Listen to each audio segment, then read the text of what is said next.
a verla hoy miércoles y la vamos a terminar de ver el día lunes. Un poco generando un pantallazo general. Ambas clases van a ser un poco cortas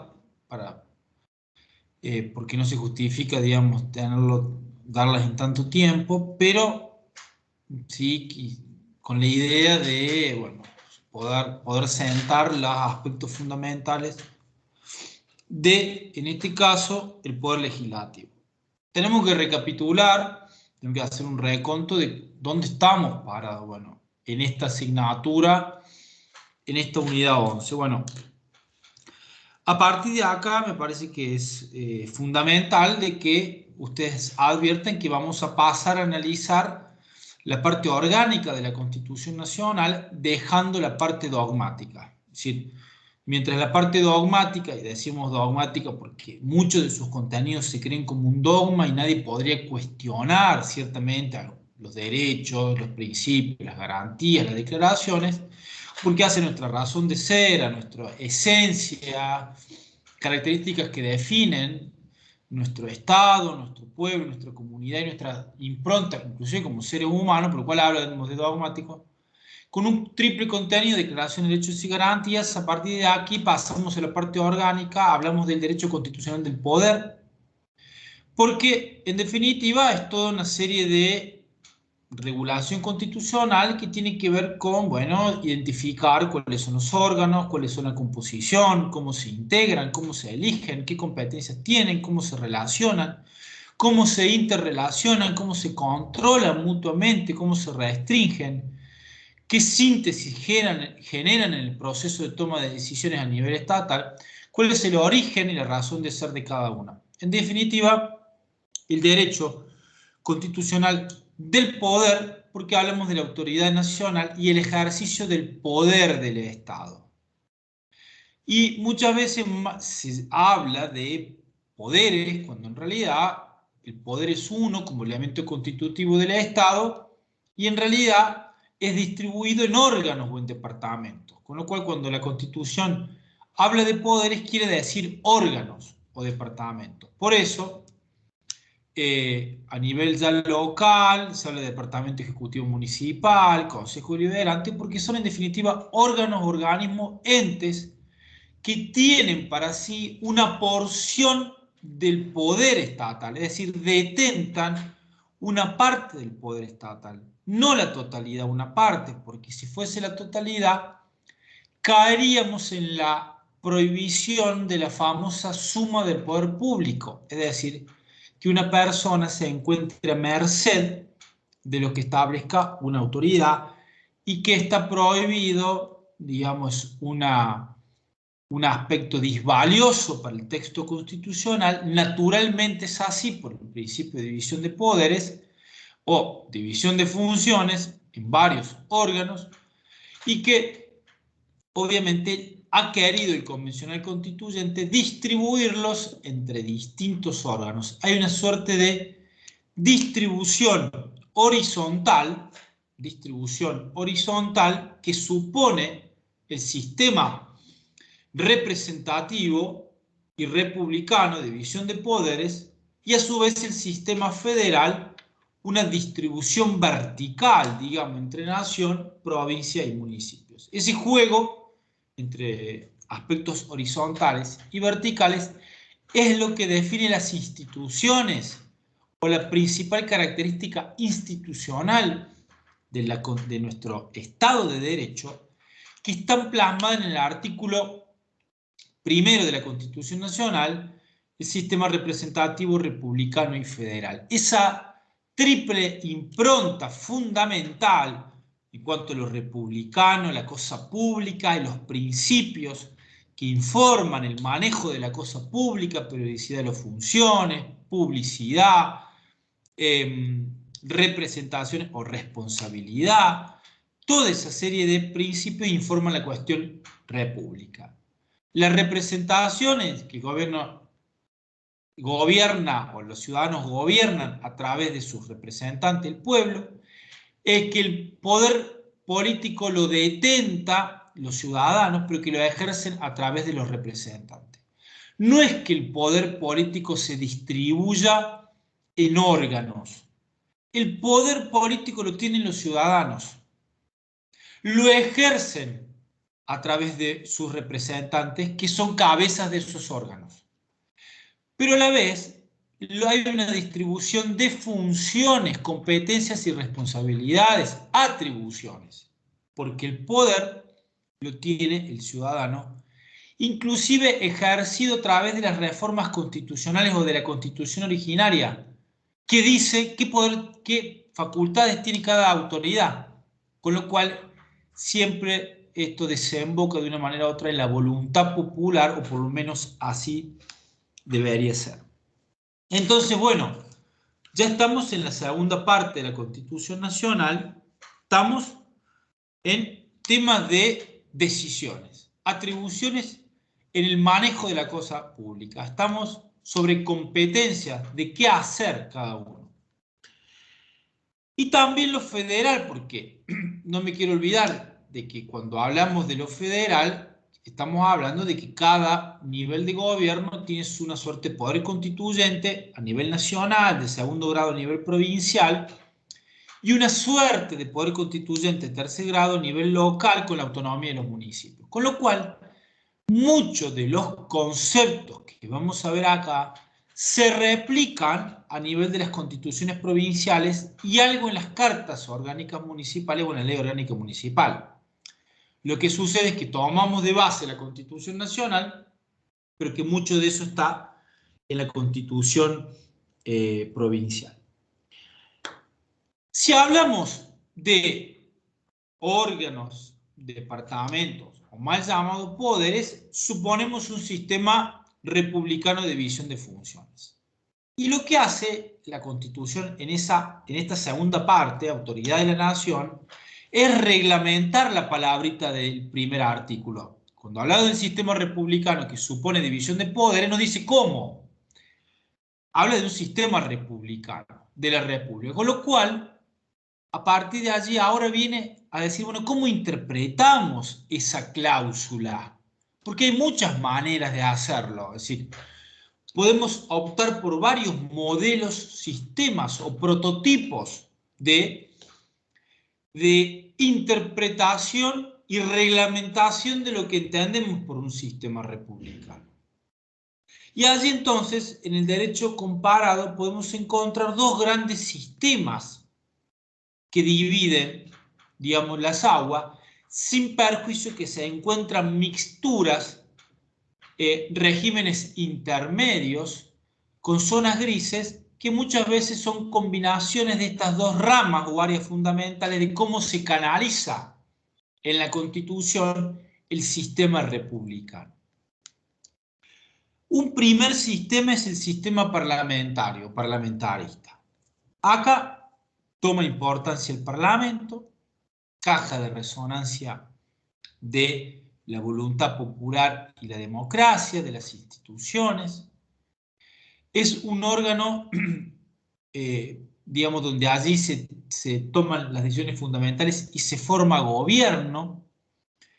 Y entonces, en el sistema del Parlamento, el sistema parlamentario significa que, por un lado, existe el Parlamento, por otro lado, un jefe de Estado, que es más una autoridad que tiene un rango personal, honorífico, de la realeza, y que cumple funciones más formales, representación exterior, promulga, suscribe y firma tratados internacionales, jefe de Estado que en los sistemas de monarquía parlamentaria justamente es la corona. Algo más simbólico y representativo que institucional, pero que después tiene competencias para delimitar. El Parlamento es la consecuencia de las elecciones de los partidos políticos, y del Parlamento surge el gobierno, es decir, a través del partido político,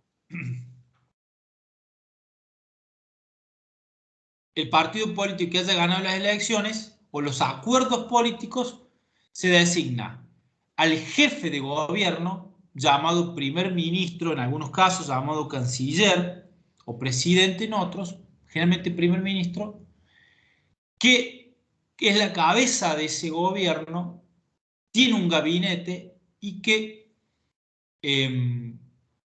cumple funciones administrativas, es decir, lo cotidiano del ejercicio del poder y toma de decisiones de la gestión de gobierno. Pero existe controles mutuos, básicamente dos en el sistema parlamentarista, es que el Parlamento puede hacer cesar al gobierno a través de lo que se denomina un voto de censura, es decir, lo excluye, le quita su poder, pero al mismo tiempo la corona, si estamos hablando de un sistema, un sistema parlamentario de estas características, monárquico, entonces disuelve, la corona disuelve el parlamento. Es decir, un control mutuo, parlamento controla a la jefatura de gobierno, la jefatura de Estado controla el parlamento. Vean ahí cómo se articulan el entramado de la arquitectura institucional en el sistema parlamentario. Recomiendo una serie danesa, Borgen, no sé si la han visto, está muy buena porque ahí grafica, es una serie política, pero grafica cómo, digamos, funciona el sistema parlamentario. Sí, profe, ¿la vieron? Dice ahí uno. Sí, Está bueno. profe, yo la vi y ahora, si mal no recuerdo, este año se estrenaba la última temporada. Yo la vi en la última temporada, no sé si es ¿Ya la que la yo... vio, profe? Sí la vi, no me gustó. ¿No? No, no. Supuestamente ella está lejos del poder Y en la... vuelve. Ah, bien. Bueno, No, yo no la vi, así que no me no la te la quiero spoileé, profe. spoilar, no te la quiero, Claro, tal cual. pero vuelve, vuelve. Tal cual, pero es muy buena la serie, sí. Sí, bueno, Sí, sí. es eso y está muy buena y ven cómo se arman los acuerdos políticos con partidos liberales, partidos del centro, partidos de izquierda o socialistas, los comunistas, partidos verdes, partidos musulmanes, bueno, realmente liberales, bueno, realmente está muy bueno. Eso es un sistema parlamentario. Después tengo un sistema presidencialista. Otra manera de ver la realidad republicana.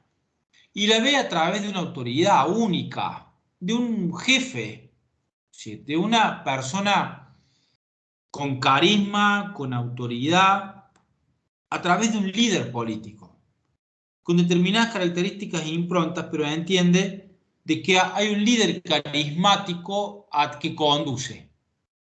Esto no quiere decir que sea un sistema unipersonal político, sino que quiere decir que hay una autoridad que conduce, es una autoridad personal que conduce, identifica una fuerza política, pero hay una autoridad. Y entonces en el sistema presidencialista, el presidente de la nación acumula en su espalda ser jefe de Estado, con funciones honoríficas, representativas y demás, ser jefe de gobierno, autoridad de la administración pública, ser comandante en jefe, porque también tiene autoridad en las Fuerzas Armadas, con lo cual acumula poder, pero es propio de la lógica. Es decir, esto diseño que viene de la Constitución norteamericana, que la toma Alberti en sus bases, que después la toma en nuestros proyectos de Constitución Nacional, y que Alberti decía dar poder o dar mucho poder, pero darlo a través de la Constitución. Es decir, quiere una figura emblemática, una autoridad, pero limitada, que no sea una monarquía, que no sea un sistema político despótico, pero obviamente que no se lleve a un autoritarismo porque es un poder controlado constitucionalmente. Y entonces el presidente de la nación, pero a la vez un Congreso de la Nación y un poder judicial que delimita, que controla, que hace responsable al presidente de la Nación, con lo cual hay juicio político, Y hay toda una serie de controles mutuos entre el presidente de la Nación, el Congreso de la Nación y el Poder Judicial, que se encuentran controlados mutuamente. No es malo el presidencialismo, porque es una manera de ver las cosas. Lo malo es el hiperpresidencialismo, es decir, la autoridad excesiva por fuera del espíritu de la Constitución Nacional respecto a qué características y hasta dónde llega ese ejercicio del poder de esa autoridad presidente de la nación. Insisto. Profe, Sí, ¿puedo hacer una consulta? sí. Cuando usted expone del sistema presidencialista y bueno, y obviamente dice que no es malo, que sí afecta al sistema cuando hay un superpoder. Yo me acuerdo que en el contexto de la pandemia se discutió justamente esto de darle el superpoder al presidente.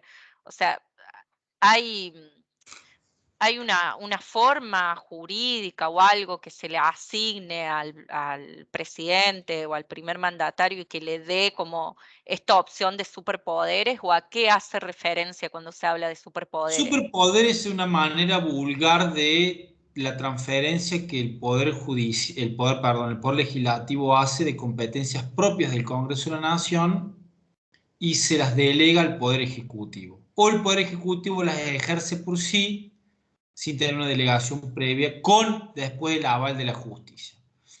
Decretos de necesidad y urgencia, manejo discrecional del presupuesto, toda una serie de aspectos, falta de control y de revisión de los actos, con lo cual hay una presencia fuerte muchas veces a través de las autorizaciones de normativas que el propio Congreso hace. Los superpoderes siempre se habló, por ejemplo, hace unos años se habló de superpoder con el manejo del presupuesto, cuando se podían readaptar, readecuar partidas sin límite por parte del Congreso, con lo cual era amplio un manejo presupuestario, eso se habló de superpoderes. Pero cada vez que el Poder Ejecutivo, o sea, el presidente de la Nación, ejerce funciones y poniendo en crisis el sistema de división de poderes, bueno, se lo califica como superpoderes, que en muchos casos tiene que ver con la emergencia económica, la emergencia sanitaria, el contexto en donde a través de los decretos de necesidad y urgencia se toman determinadas decisiones. Naturalmente que la excepcionalidad y la emergencia que implicó la pandemia del COVID-19, bueno, originaba esto casi consustancialmente de que los presidentes tuviesen que tomar decisiones muchas veces por fuera del Parlamento y ni siquiera se podían reunir. Obviamente que la emergencia atenta contra el sistema republicano y profundiza el presidencialismo. Mientras más emergencia tengamos, más poderes al presidente de la nación. Claro, Y pero mientras también lo más, hemos... y mientras más interrupciones de los gobiernos democráticos tengamos, también se profundizan las facultades de los poderes ejecutivos. Es decir, las interrupciones de los gobiernos democráticos hacen que hayan asumido, que por supuesto que lamentablemente se disuelve el Parlamento o el Congreso y todo lo asuma el comandante en jefe, el dictador. Y después esta conducta se ve y tiene resabios. Y después hay un legado, lamentablemente, de esto. Con lo cual, Sí, total. el hiperpresidencialismo es consecuencia de los quiebres institucionales, de los problemas de las cúpulas de los partidos políticos, de los sistemas electorales, de un federalismo debilitado. Es decir, es un problema político, económico, institucional, cultural, etcétera, que nos Claro, llevó. porque también de pronto yo recordaba que no solo ocurrió en un contexto de pandemia, sino en el gobierno anterior también hubo emisión de DNU porque de pronto no, el presidente no quería pasar por las cámaras algún proyecto de ley, Porque o no sea, tenía las porque mayorías. Ahora no sé. exactamente, Y ahora probablemente estemos en la misma y después de claro, todas las elecciones que se consoliden en noviembre, van a perder, o todos hablan de que se pierden las mayorías en las cámaras del gobierno, con lo cual ahí, bueno, va a haber otra dificultad aún mayor, o generar los acuerdos políticos necesarios y los consensos, que también tiene que ver con la voluntad de la oposición. Muchas veces las oposiciones, en general, no estas, sino muchas, no tienen Que voluntad ejercen de un rol de arreglar porque quieren oposición poner boba. sobre el acuerdo de gobierno para que después pierdan las elecciones Sí, presidenciales. sí. Esto pasa también. Pero Pero bueno, tiene digamos, que en ver estos con todo casos esto. articula el Poder Judicial. Por ejemplo, si el presidente emite un DNU que la Corte considera que no se rige en el marco que debería regirse, puede intervenir y dar de baja ese decreto, o el Y de hecho lo Congreso. hizo, pero ¿cómo que puede si de hecho lo hizo cuando declaró la nulidad del DNU por el tema de las clases presenciales en la Cava? Exacto, sí, tiene Con lo cual razón. ese fue el único caso, digamos, que intervino la Corte, por lo menos respecto a una revisión de un DNU. Hubo casos que intervino la Corte por el impedimento de acceso a la provincia de Formosa. Hubo Claro, situaciones por violación de puntuales, derechos humanos, sí, coyunturales en materia de derechos humanos, pero cuando tuvo que revisar un DNU fue cuando el jefe de gobierno de la Cava llevó a la Corte el tema del famoso decreto de las clases presenciales. Eh, y bueno, claro. y la Corte tomó una decisión, digamos, con lo cual funcionaron las instituciones. Resuelve la Corte. Entonces, bueno, estamos en un sistema de que ver cómo funcionan los congresos, los parlamentos. Y la importancia de los parlamentos, bueno, son órganos que no solamente tienen una función de legislar, porque cuando hablamos de congreso, parlamento, lo primero que se nos viene a la cabeza es dictar normas de carácter general abstracta, dictar leyes. Pero atrás de la ley hay un concepto más amplio que también participa en la ley, que es el de control. Los parlamentos y el Congreso son eminentemente y principalmente un órgano de control a través de las leyes y a través de otros actos y competencias que tienen. Por eso, lo principal que hace los parlamentos y los congresos es ejercer el poder a través del contralor y la delimitación de los otros dos poderes, inclusive también del Poder Judicial, porque cuando el Congreso dicta leyes orgánicas del Poder Judicial, preste el aval para el nombramiento de un ministro de la Corte Suprema o de un juez inferior, o le hace juicio político a los ministros de la Corte, obviamente también controla no solamente el Ejecutivo, sino el Poder Judicial.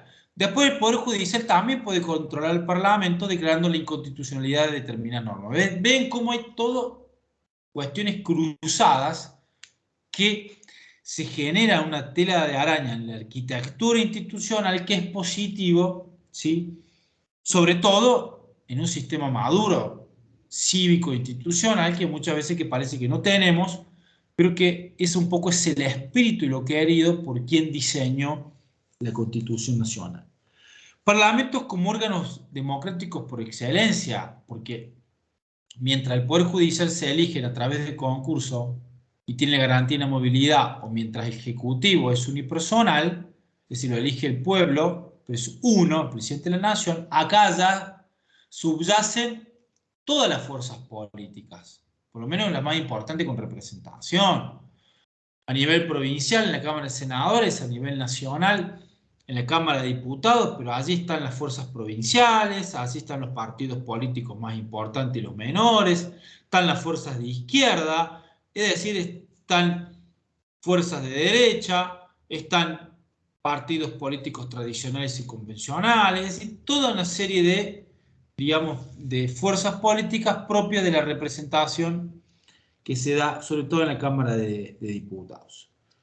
Y también ahí es resorte de los reclamos sociales, es decir, los diputados, los senadores, tienen funciones de, bueno, expresarse y canalizar determinados reclamos sectoriales.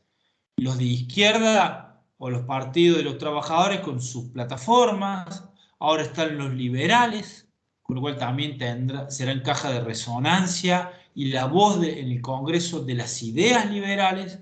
Bueno, esto es sano en el manejo de las instituciones, con lo cual el Parlamento son estructuras complejas, pluripersonales, representativas, deliberativas, en el marco de la composición que se hagan en nuestro sistema de derecho. El Congreso de la Nación tiene una estructura bicameral. Se eligió por un sistema bicameral, a diferencia del orden provincial, donde muchas provincias eligieron un sistema unicameral, la provincia de Córdoba a partir del año 2001, pero muchas provincias tienen un sistema bicameral. La bicameralidad responde al trámite legislativo, revisión en dos cámaras del mismo proyecto de ley, pero también atrás de esto hay un problema de representación.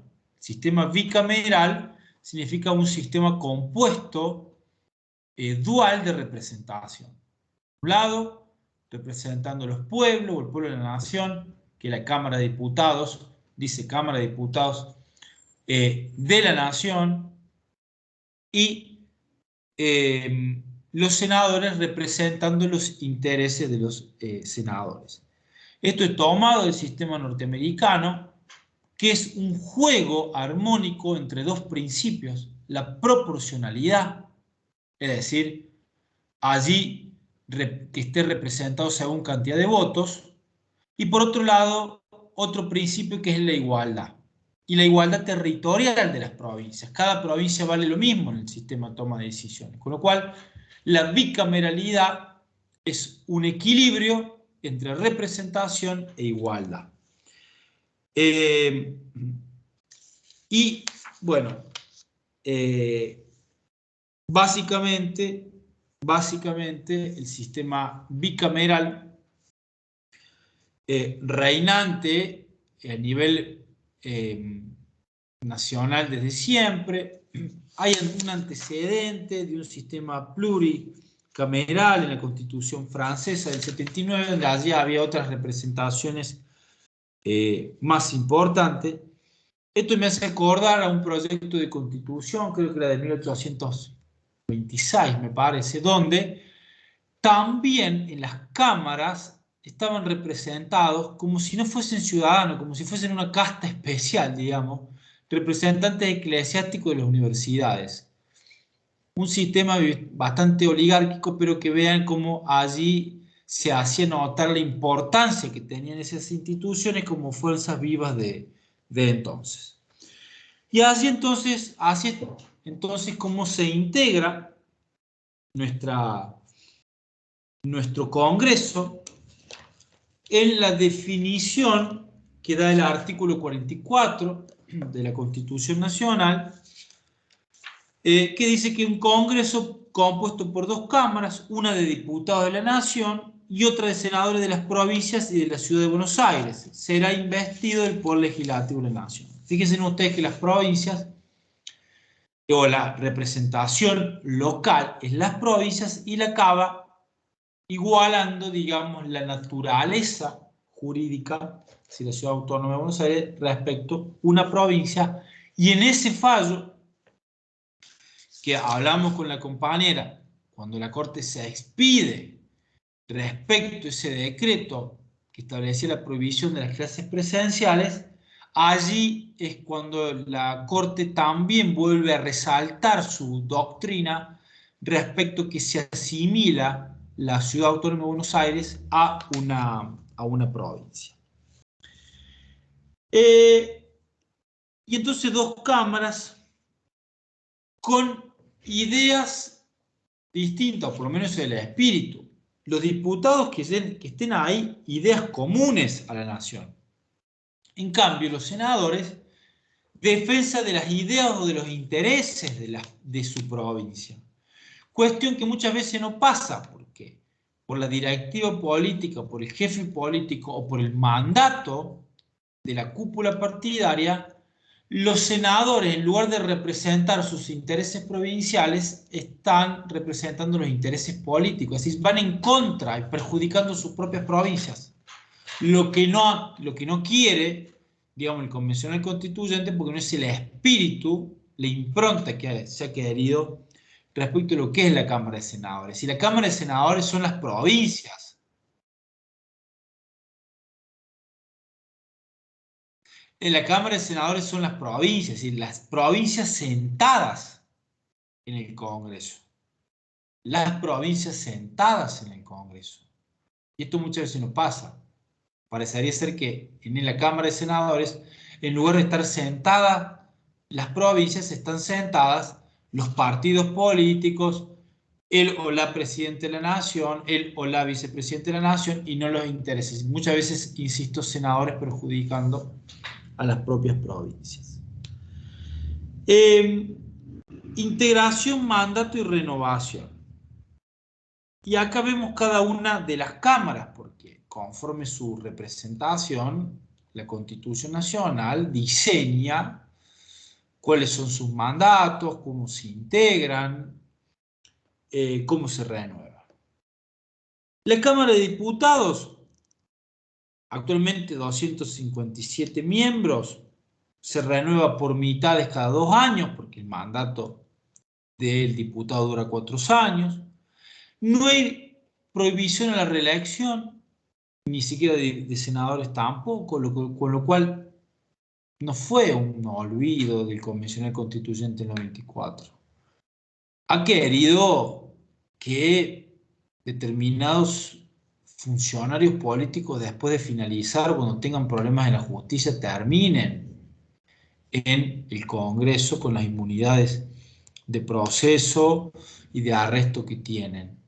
Porque de lo contrario, al haber una reelección limitada, bueno, se quedan sin mandato y ahí sí concluyen y pierden los fueros. Con lo cual, eso es un problema, digamos. Se le puso un límite al Poder Ejecutivo, pero no se le puso un límite a los diputados ni senadores, con lo cual es un tema en algún momento a resolver.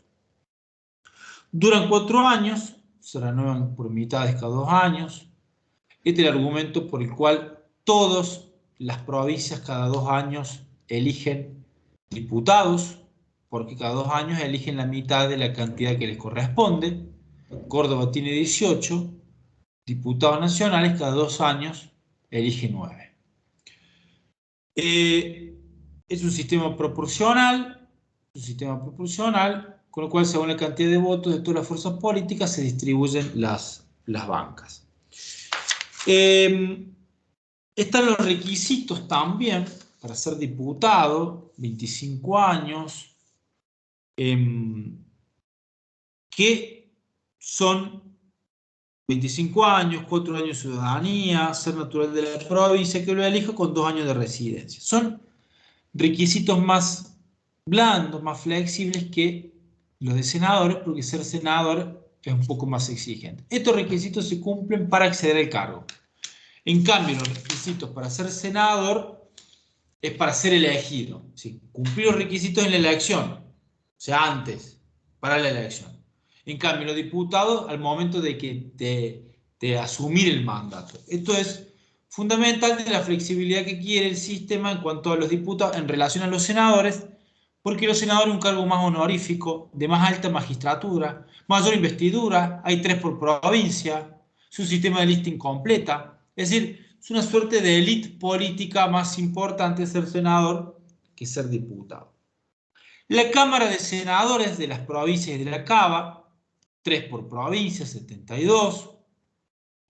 Y como el mandato dura 6 años, antes de la reforma del 94 al 9, se pasó a 6 y se renueva por tercio cada 2 años.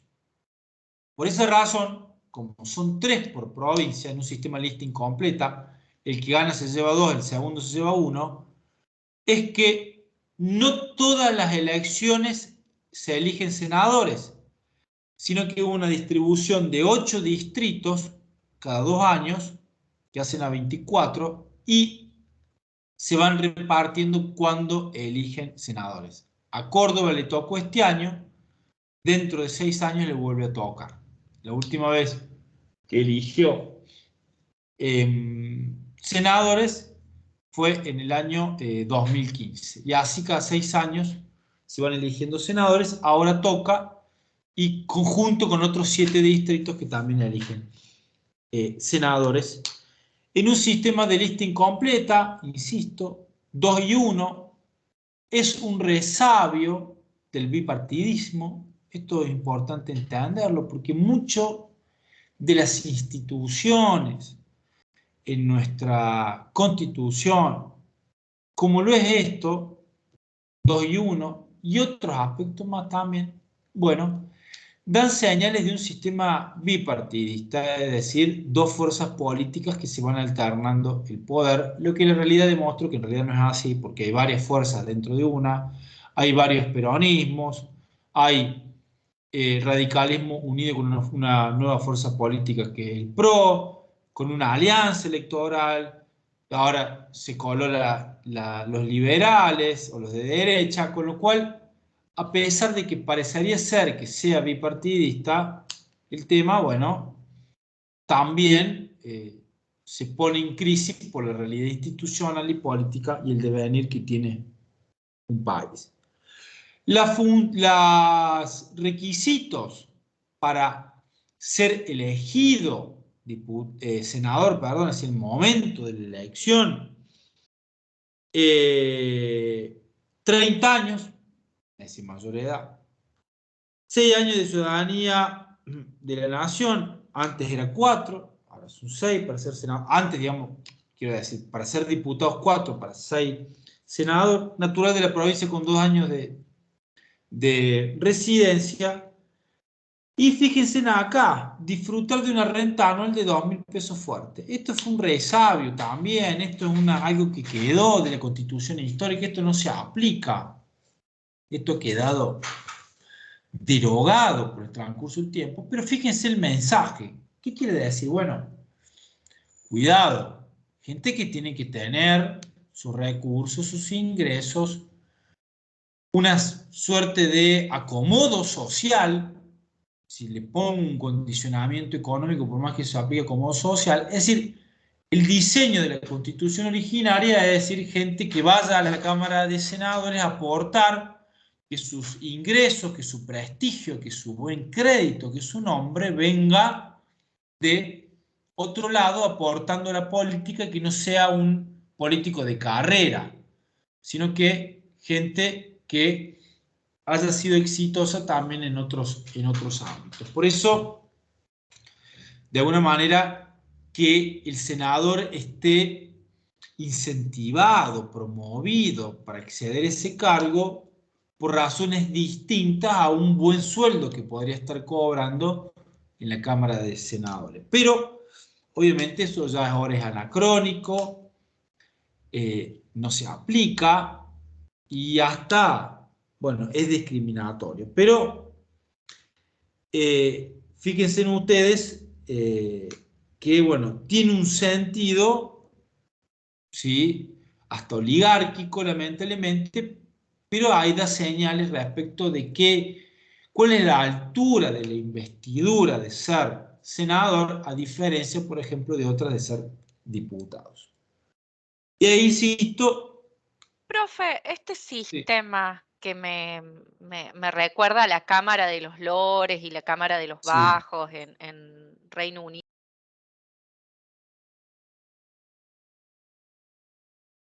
No, Se no te escuché. silenció, Sí. se silenció el micrófono.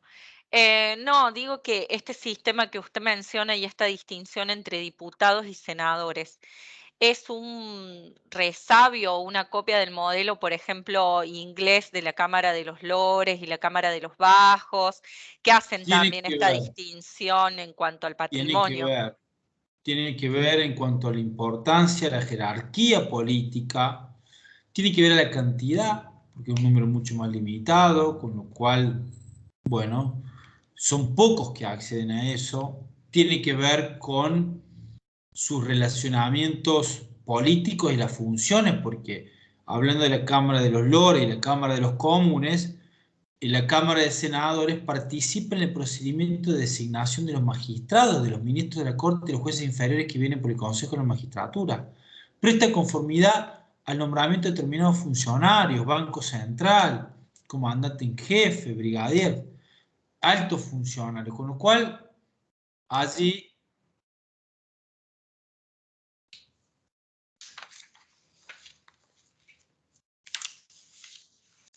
Con lo cual, bueno, allí se advierte, decía, bueno, toda la importancia que tiene ser senador con una jerarquía política superior, más alta a la de ser diputado.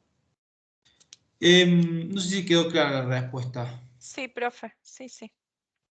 Bueno, después van a tener toda una regulación del derecho parlamentario que se llama, que se ocupa de los privilegios, el funcionamiento de los cuerpos legislativos del derecho parlamentario. Yo diría es como un capítulo del derecho constitucional metido cuando se estudia el poder legislativo.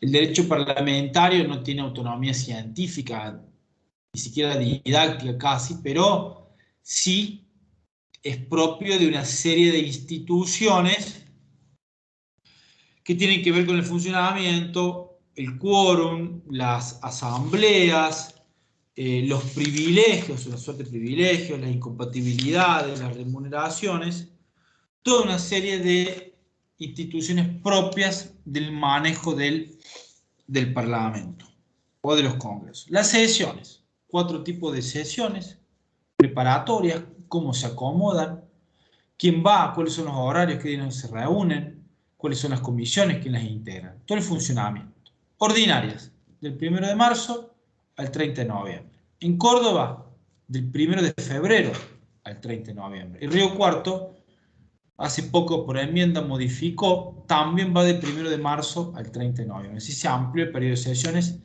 que las sesiones se pueden tratar todos los temas en las sesiones ordinarias, y después vendrán las prórrogas de las sesiones ordinarias, convocadas por los ejecutivos y eventualmente por los mismos parlamentos, de continuidad.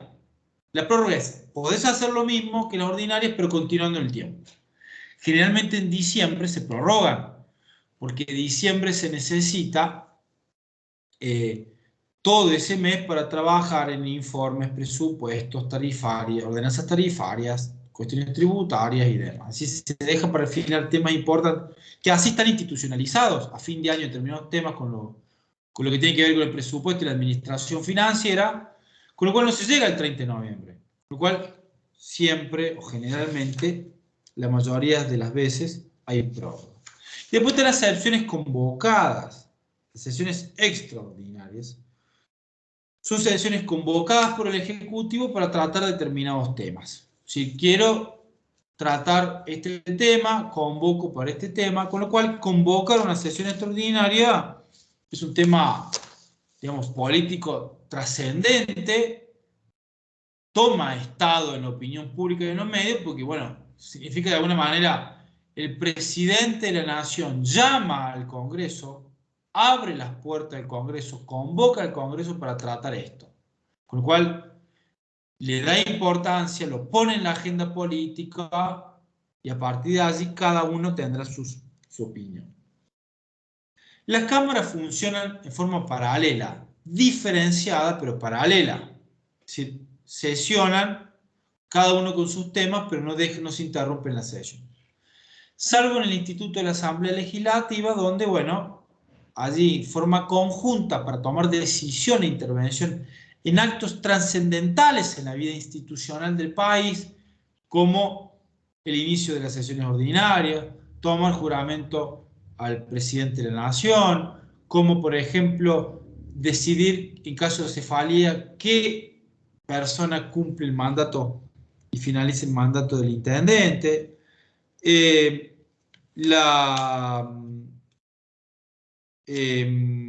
Bueno, básicamente son estos, que la Asamblea Legislativa es una reunión de las dos cámaras, pero que le da mucho volumen político y legitimación a la decisión que se toma. Por eso es importante el instituto de la Asamblea Legislativa. Finalmente, para terminar el día de hoy, diferenciar quórum de mayoría. El quórum es la cantidad de diputados o parlamentarios, legisladores que se necesita para empezar una o para continuarlo. Sí, generalmente para empezar, porque se van y después no se cuentan, con lo cual para empezar, que es la mayoría, más de la mitad. El quórum es cantidad de gente sentada para empezar. Y la mayoría es cantidad de gente que vota afirmativa un determinado proceso, que inclusive puede ser menor a la cantidad de quórum. Si la mayoría es simple, más de la mitad de los presentes, mayoría absoluta, más de la mitad o la mitad más uno de la totalidad de los miembros, 2/3 partes de los presentes, 2/3 partes de la totalidad de miembros. Y a nivel local, las cartas orgánicas, por ejemplo, cuando quieren declarar la necesidad de la reforma de la carta orgánica, las cartas orgánicas establecen una mayoría más agravada aún, que son las 3/4 partes. Mayoría significa cantidad necesaria de votos positivos para tomar una decisión, generalmente leyes o decisiones y actos institucionales trascendentales en la vida política y que se necesita para que eso se lleve a cabo un gran respaldo que no alcanza con el gobierno de turno, sino que obliga a los acuerdos políticos para alcanzar esas mayorías. Tengo una consulta. Sí. Si vio que por lo general a veces hacen negocio con alguna parte de la oposición para obtener quórum. Sí. Si uno obtiene quórum y después se levantan esos diputados, digamos, tiene quórum y empieza la sesión. Después esos diputados se levantan y se retiran. Y la sesión ya está comenzada. A la hora de votar, ¿se cae eso o sigue adelante porque ya tuvieron quórum al inicio? ¿Cómo es eso? Claro, el quórum es para el inicio y mientras el presidente no mande a computar y a controlar el quórum ya se dio, ¿me entendés? Mientras el presidente de la Cámara no diga, bueno, vamos a ver si hay quórum y no se cayó, el quórum persiste porque se dio al inicio. Dar quórum significa, te doy un apoyo, pero no te presto conformidad a la ley que vas a votar. Claro, es una especie de, te tiro un centro al área grande, te ayudo, pero el gol tenés que meterlo vos y yo no participo en ese gol, ¿entendés? Correcto. Entonces, te doy quórum, que es lo más importante, porque yo no la voy a votar nunca, porque se va a votar con una mayoría que si están solos la van a tener, obviamente. Lo importante es dar o no el quórum, ¿te das cuenta? Después tomar la decisión. Con lo cual son acuerdos políticos de dar quórum, significa que de alguna manera yo te dejo que vos lo hagas, pero lo haces vos, pero te dejo que vos lo hagas. Te genero las condiciones, porque de lo contrario no hay ley, nunca va a haber ley porque no te di el quórum. Está bien. Profe, pero si existe, por ejemplo, la figura de la abstención, cuando uno, por ejemplo, ve una votación de una ley, dice votos a favor, votos en contra, abstención.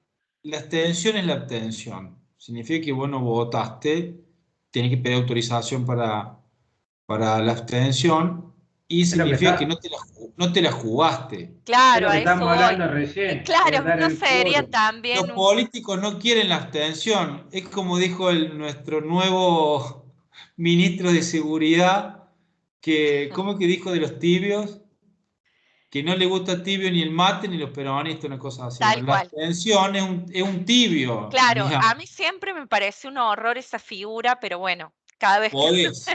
Claro, sí, me parece como, bueno, jugátela, ¿viste? O sea, ¿de qué lado estás? Pero claro, es lo que estamos hablando hoy, es tirar el centro al área. Es claro, decir, por eso quórum, digo, pero no te lo voto le la doy ley. quórum y después me voy, pero ¿por qué no me quedo si puedo abstenerme a votar? O sea, como una cosa rara, ¿no? El quórum te doy te doy el pase, pero hace vos el gol.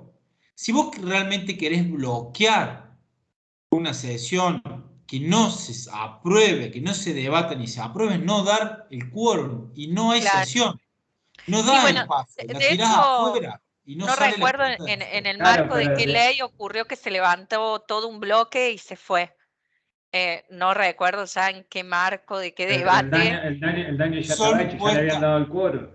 Claro. Claro. Yo me puedo hacer el ofendido, que mira lo que estás haciendo, pero te di el quórum. Es como Son no voté esta ley, estrategias. pero te habilité. Claro, tal Exactamente. cual, es como, sí, como una cosa rara. Pataleo, me enojo, te critico, me ofendo y me voy, pero al mismo tiempo te permití que vos lo hagas. Claro. Sí, es Entonces, El día de como, mañana, es el día de mañana me como, llama octubre. no, ni siquiera se abstuvo, se levantó y se fue. De hecho, ha bueno, pasado en plena votación ver a algún diputado senador en la pero lo he tele. visto yo en el Consejo Liberante, que se levantan los bloques y se van para ridiculizar, para Pero enojar, eso para dejar ocurre en hablando todo el solo. Es mundo, porque como, cuando uno ve los debates, por ejemplo, en España, sí. con la... Alguien me silencia el micrófono. Ya me callo. Digo, en España, cuando uno ve la diversidad también política que tienen, también se arman unos debates tremendos y un poco también sesionan desde este lugar y hacen un juego político de te doy quórum, pero me levanto y me voy, o me abstengo de votar después de que hablé y dije barbaridades del proyecto de ley, pero lo mismo me abstengo. Es como parte del juego político. Pero en algún punto me hace ruido a mí en lo personal la figura de abstención. No le encuentro sentido. Y la abstención me parece que pierde credibilidad. A lo Claro, mejor tiene que ver con cuestiones personales, es decir, todo mi bloque vota a favor de un proyecto, pero por mis creencias religiosas no puedo avalar eso, con lo cual me abstengo, pero me abstengo porque si votara en contra, iría en contra de todo mi del bloque. bloque, Bueno, claro. hay que ver Puede el caso parecer el día de concreto de mañana, cómo se lleva a cabo. puede parecer el día de mañana que no apoyaste la ley esa. Entonces vos decís, yo no voté Sí, a favor. exacto, Te lavas exacto. las manos. Exactamente. Tiene que ver con tu representación, es decir, a vos te llevó un determinado grupo con una determinada idea, o vos estás dentro de un sector interno de un partido que se caracteriza por determinada concepción. Bueno, también eso está muy bueno. Otra serie política, ay, ¿cómo es la Argentina? ¿El reinado, no? ¿Cómo era? El reino. No me El la reino. spoileé, profe. ¿No lo Yo viste tampoco? soy cinéfila, pero bueno, con el tema de la facultad no puedo ver ni series ni películas, así que tengo una Bueno, lista de cosas a ver el y esa es una. reino, véanla también. Fue muy criticada, por supuesto, por el sector religioso, pero véanla. No te la voy a spoilear tampoco, pero también tiene que ver con el juego político, cómo se arma un gabinete, la fórmula. Bueno, está en un sistema argentino, en el sistema argentino, por supuesto. Bueno, comentarios, preguntas, opiniones, dudas. No, profe, yo lo personal las he hecho durante el transcurso de la clase. Bueno, con Martín también. Sí, hola Martín. Muy Creo que es bien, la Martín. primera vez que participa. Bien, ¿Viste? Está bien. generando ángeles que Estoy participe. contagiando. Está Vamos. contagio. Bueno, nos vemos No, el lunes. participaba en otras clases, no se acuerdan nomás. Perdón, Martín. Sí, no te tenía registrado. No, no, yo he participado. Bueno, gente, nos vemos. Que anden bien. Buenas noches. Gracias, profe. Buenas noches. Hasta luego. Chao.